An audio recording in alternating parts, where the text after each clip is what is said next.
Shalom, Israel. This is a quick video. I'll do a longer video breaking everything down, but I just want to do a quick video. I was speaking with my wife, and she said she saw something on Facebook uh, where there was uh, three different individuals speaking on the virgin birth. You had person A will say that they may have been an Israelite saying that we don't need to be fornicating and things like that. And then I think a Christian came in and said, well, you believe that you Israelites believe that Christ was that Mary and Joseph were not married and that they had sex before marriage, which means they fornicated when they had Jesus. And so then you had another Israelite that chimed in and stated that he does not believe that they had sex. That so he believes the same thing the Christian believe in that they were born immaculately. Okay, so what I'm gonna do is go in just for a few verses. It'll probably be no more than 9 verses or so, and I'm just going to explain and give understanding. The first thing you must understand is what is marriage. You have to understand what does God consider marriage, and then I'll explain more. Okay, we're going to start with Deuteronomy 22, verse 22 through 27. If a man be found lying with a woman married to an husband, then they both shall be then they shall both of them die, both the man that lay with the woman and the woman. So shalt thou put away evil from Israel. So this is going through if a woman is married and she sleeps with another man, that she was to be put to death. Okay, verse 23. If a damsel that is a virgin be betrothed unto a husband, and a man find her in the city and lie with her, then ye shall bring them both out of the gate of that city, and ye shall stone them with stones that they die. So it says, if a damsel that is a virgin be betrothed unto a husband, and a man find her in the city and lie with her. So if you have someone engaged, meaning that she's engaged to a man and she sleeps with another man, then she is to be put to death. Why is she to be put to death? Because in God's eye, when you are engaged, you are now in covenant with that man. In other words, you are married. You're not married, you haven't gone through the formal marriage ceremony, but you are married in God's eye. That is why she is to be put to death. See, when Christ was born, remember Mary and Joseph were espoused, meaning that they were engaged. They were engaged, which means that there was no sin.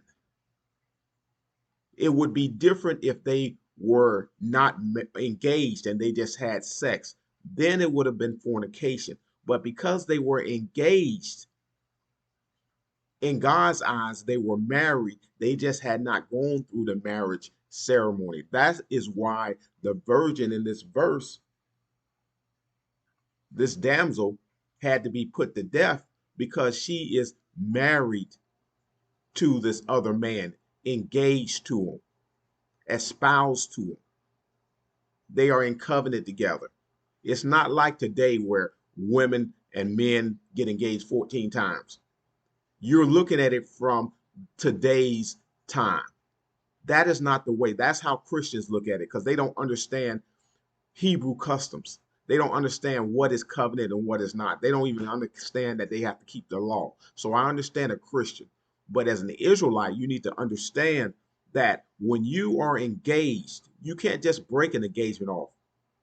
You are considered married. That's why you prove a woman and then you get engaged. But once you're engaged, you cannot let that woman go. Okay? So let me continue. If a damsel that is a virgin be betrothed unto a husband, see, betrothed unto an husband, betrothed unto a husband. See, it says the key word husband, that's her husband. Betrothed unto her husband. It didn't say betrothed unto her soon to be husband. It says betrothed unto her husband because she is already married in God's eyes.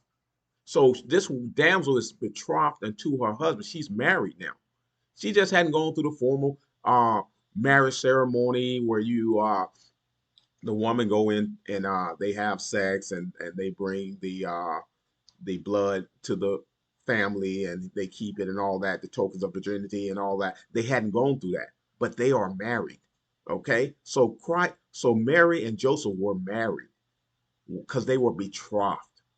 That's why it says, be a damsel that is a virgin, be betrothed unto a husband, and a man find her in the city and lie with her, then she shall be, then ye shall bring them both unto the gate of the city, and ye shall stone them with stones that they die. The damsel, because she cried not, being in the city, and the man, because he hath humbled his neighbor's wife. You're not supposed to covet your neighbor's wife. And what he has done is had sex with somebody else's wife. See how it says that because he has humbled his neighbor's wife? But remember, it says that she was betrothed. But you see in verse 24, it says his neighbor's wife, meaning that they are married. It doesn't matter whether they've gone through the formal ceremony. They are married at the point that they were betrothed.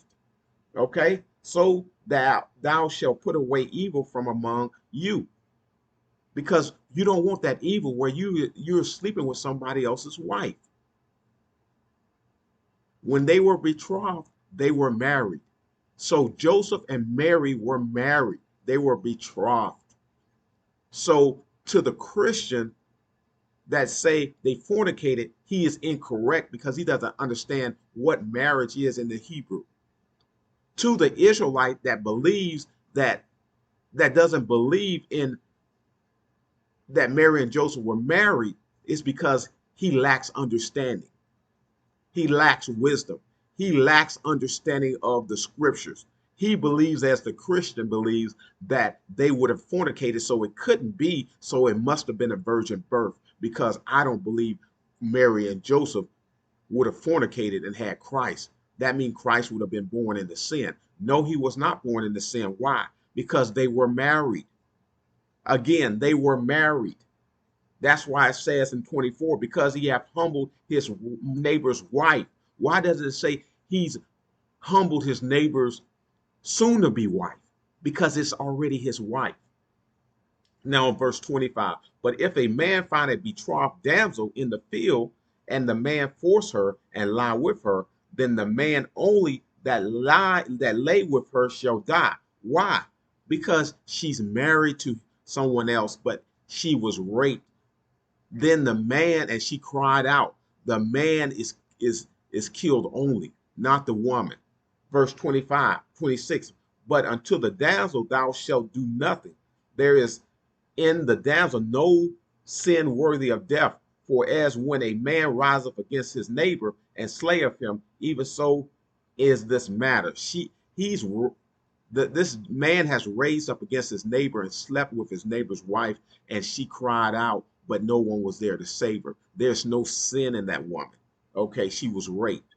27. For he found her in the field, and the betrothed damsel cried, and there was none to save her. See, the betrothed damsel, the married woman that it says in verse 24 and 23. The damsel that is a virgin and betrothed unto a man, a husband, betrothed unto a husband, not betrothed unto a boyfriend and will be a husband, but betrothed unto a husband. They're married. And verse 24, because he hath humbled his neighbor's wife, because that is his wife. That damsel that is betrothed is the man's wife. And you can't sleep with another man's wife. Okay? So it's not, again, it's not like it is in today's time when everybody is engaged. Everybody, hey, when we weren't married, we were just engaged, so it was okay for me to sleep with someone until we actually get married officially at the chapel. No, once you're engaged, you are married. And Mary and Joseph were married. Now let's go on. We're going to go to Hebrews 2, verse 16 through 18. For verily he took not on him the nature of angels, but he took on him the seed of Abraham. So this is talking about Christ. It says that he didn't take on the nature of angels. What does it mean? The nature of angel is that they are immaculately, they just appear. They were created. They weren't created through sex. And it was necessary, it says, that he took not on the nature of angels, meaning that he was not to be immaculately conceived, but he took on him the seed of Abraham, meaning that he had to be born through the flesh, through the seed of Abraham. Angels do not carry seed. Christ, they didn't take David's seed from thousands of years ago and the angel impregnated Mary. That's dumb. That's Christian stuff. That's that's stuff from Greek mythology of virgin births. That's not of Israel. It's the seed of David, the sperm of David. Verse 17, wherefore in all things it behooved him to be made like unto his brethren. He had to be made like all his brethren, just like all the other men of this world, all the other Israelites of this world. You cannot be an Israelite if you're not of the seed of Abraham, Isaac, and Jacob. You have to be. And we know Christ was from Judah. There's no angel from the tribe of Judah. So it's common sense that Christ was born with a mother and a father. Otherwise, he would not be from the tribe of Judah and he wouldn't be of the seed of David. The problem is that you have Christians who don't understand Israel, and then you have some Israelites that are still of this world and still have Christianity in the back of their mind. Okay? Wherefore, in all things it behooved him to be made like unto his brethren, that he might be a merciful and faithful high priest in things pertaining to God. See, he needed to be merciful. See, if he was not born where he could be tested and tempted, then and never he wouldn't we would not understand that we also can overcome sin. He was our example. And if he was born of an angel or born like angels, then we would say, oh, well, Christ can be sinless, but he was born like an angel. He wasn't born into the world like we were with a mother and father and understand sin. He's able to overcome it. He's like a robot that you just program to do what it needs to do. So you don't have to ever worry about it sinning because he was pre-programmed not to sin. No, he had to be born like his brother with a mother and a father so that he would understand the suffering and the sin of the world and how to overcome it so he can be an example to us so that we can be sinless and overcome it and that he can go to the Father and sit at the right hand of the Father and be and on our behalf go to the Father to tell the Father, hey, forgive him. I understand what they're going through. Okay, forgive them of their sin because he was born like unto his brother, so he understood sin. He never sinned, but he understood it because he overcame it.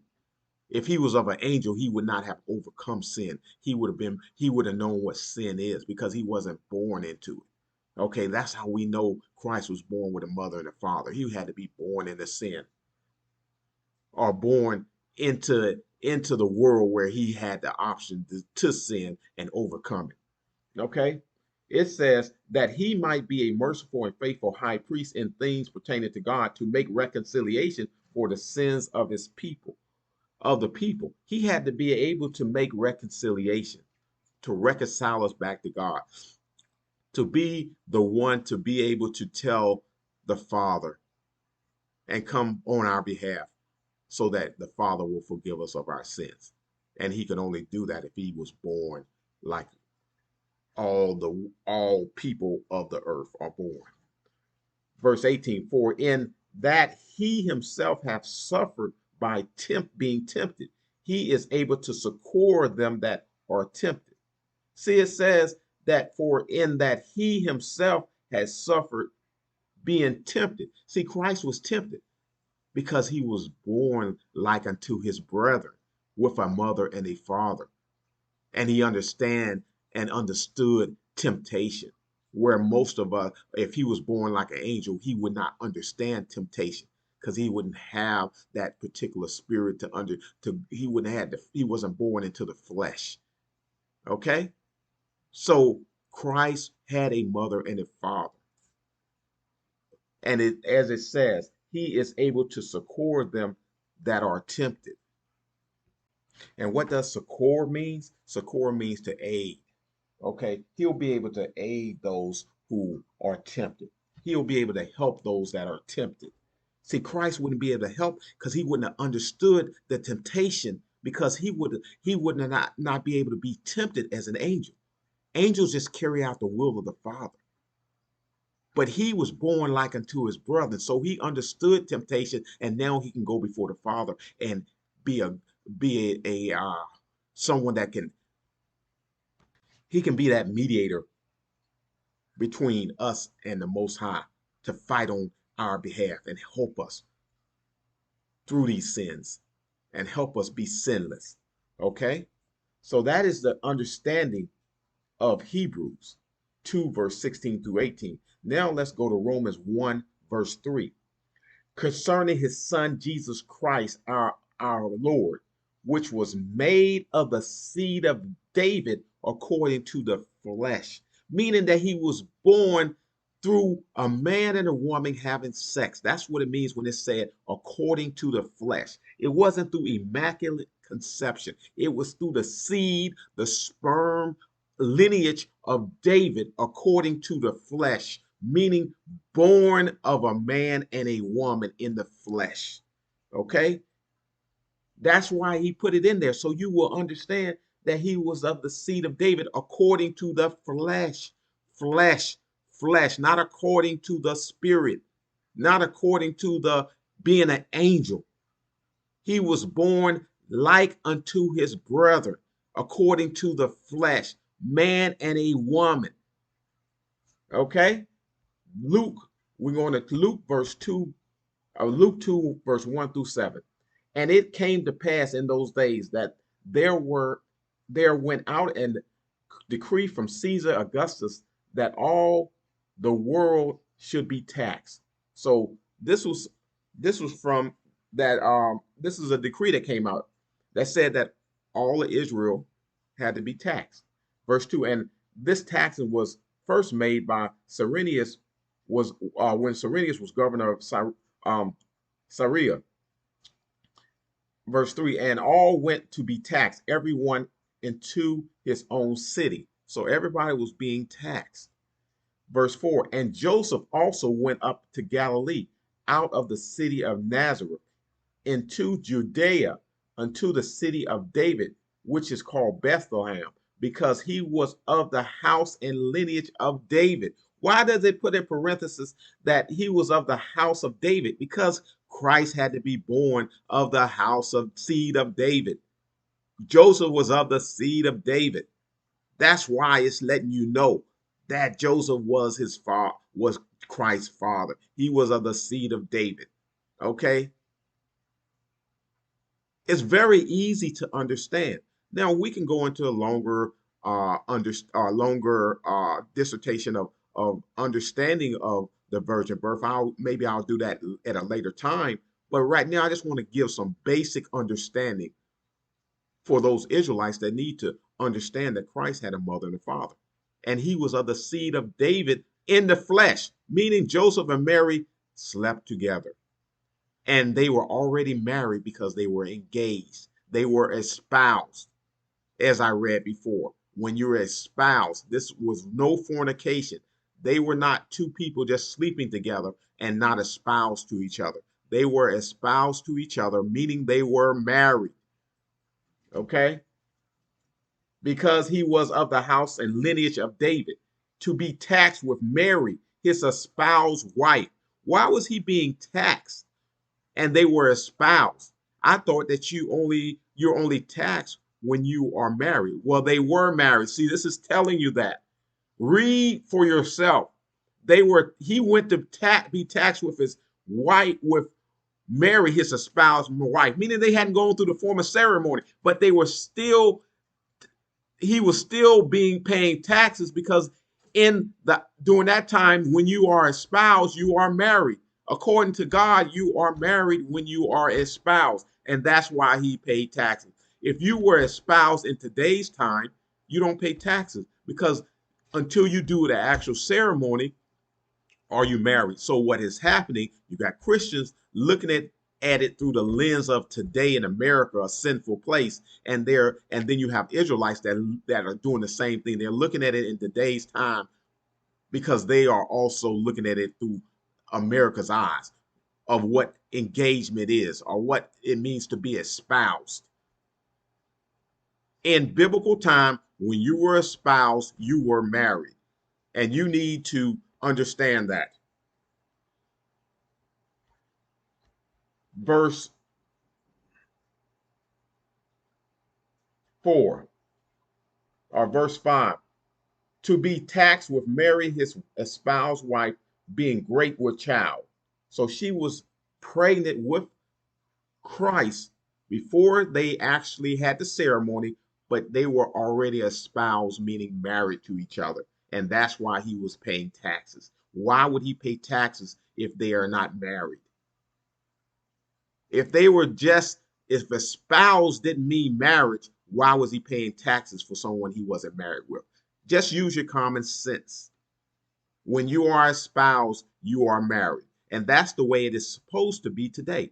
You're not supposed to be espoused to a woman and then break off that espousement because you are actually married to her.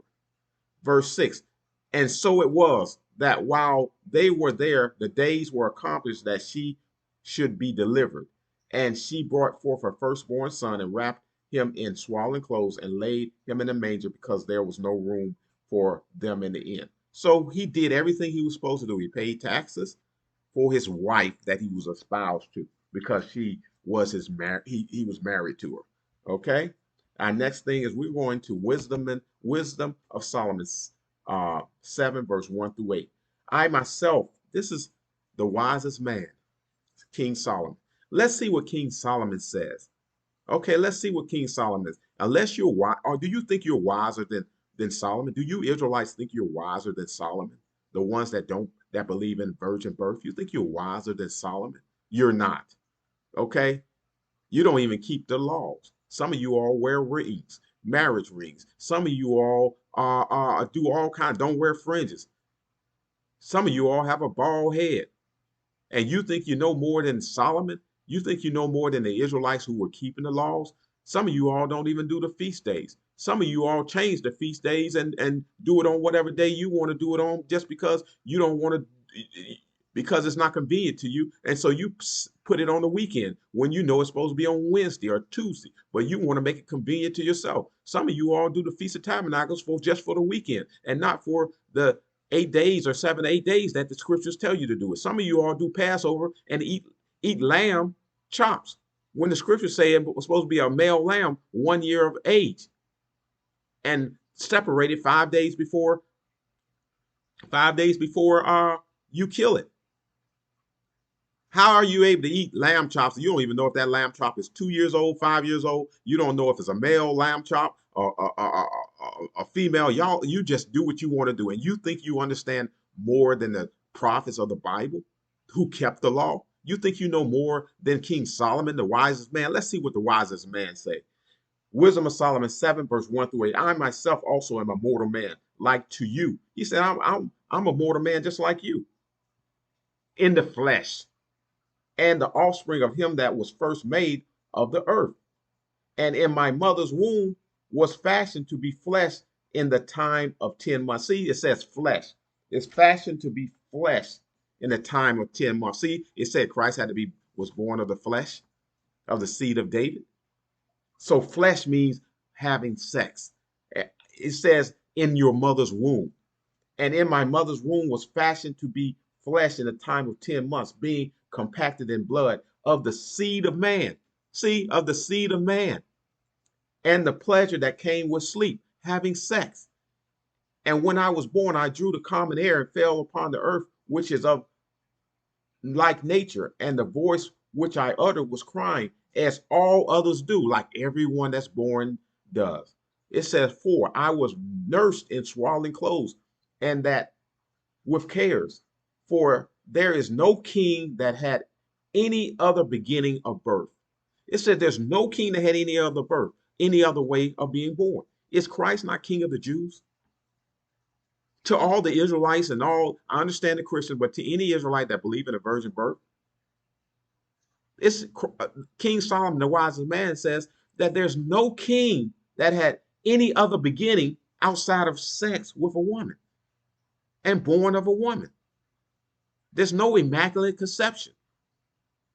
Every king, and Christ is king of the Jews. So he was born the same way, like unto his brethren, so he can understand sin. For all men have one entrance into life, and the light going out.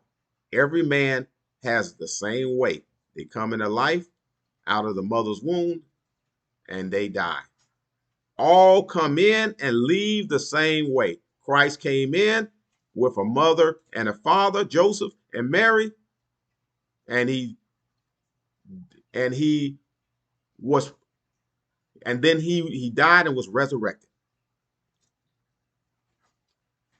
Verse 7, wherefore I prayed, and understanding was given me. I called upon God, and the spirit of wisdom came to me. Some of you all need to pray for the spirit of wisdom, so you don't sit there saying that Christ didn't have a father. That's the dumbest thing I ever heard. Any wise man know that there's no other way to come into this world without a mother and a father, and that Christ was of the seed of David. And the only way you can be of the seed of David is to actually have seed. And that he had to be born like unto his brother, like the scriptures say. And that he wasn't born like angels are born. That's all you need to know. Even if you don't understand some of the other scriptures, that's enough to understand that Christ was born with a mother and father. Verse 8, I preferred her before scepters and thrones, and esteemed riches nothing in comparison of her. There's nothing in comparison to having some wisdom, Israel. Pray for more wisdom. Keep God's law so he'll increase your wisdom. Okay, now we're going to go to John 19, verse 19 and through 20. John 19, verse 19. And Pilate wrote a title and put on the cross, and the writing was Jesus of Nazareth, the King of the Jews. The King of the Jews. Didn't King Solomon say that there's no king that came in any other way but through sex? Is not Christ king of the Jews? So that means he came in through sex also. Or you would be calling King Solomon a liar, and you would think that you know more than King Solomon, even though most of you all are breaking laws. Verse 20. This title then read many of the Jews, for the place where Jesus was crucified was nigh to the city, and it was written in Hebrew, Greek, and Latin. So Jesus of Nazareth, King of the Jews, was written in Hebrew, Greek, and Latin because there were people who spoke different languages. You don't just have to speak a Hebrew. To all the Hebrew brothers that think that everything has to be spoken in Hebrew, or you got to say Yahweh, or you got to say Yahweh, or you got to say whatever you believe is the Hebrew term, and that's the ones who fight other camps and everything because they're not saying Christ in Hebrew. Well, in here, they wrote it in Hebrew, Greek, and Latin. So obviously, if God will allow for it to be written in Hebrew, Greek, and Latin, obviously it's okay. He didn't just write it in Hebrew, which means God is okay with speaking other languages. You're in America now. We speak English. A lot of you all barely speak English. A lot of you all split verbs. You speak improper English, but you're sitting trying to teach others how to speak Hebrew when you can't even speak English properly. Okay, let's go to Matthew 2, or Matthew 2, 1 through 2. Now, when Jesus was born in Bethlehem of Judea in the days of Herod the king, behold, there came a wise man from the east to Jerusalem, saying, where is he that is born King of the Jews? For we have seen this star in the east and are come to worship him. See, they came to worship the King of the Jews. The King. Christ is King. And Solomon said there's no king that was born any way outside of sex in the time of 10 months. So Christ was born like unto his brother. Let's go to John 6, verse 34 through 42. Then said they unto him, Lord, evermore give us this bread. And Jesus said unto them, I am the bread of life. He that cometh to me shall never hunger, and he that believeth on me shall never thirst.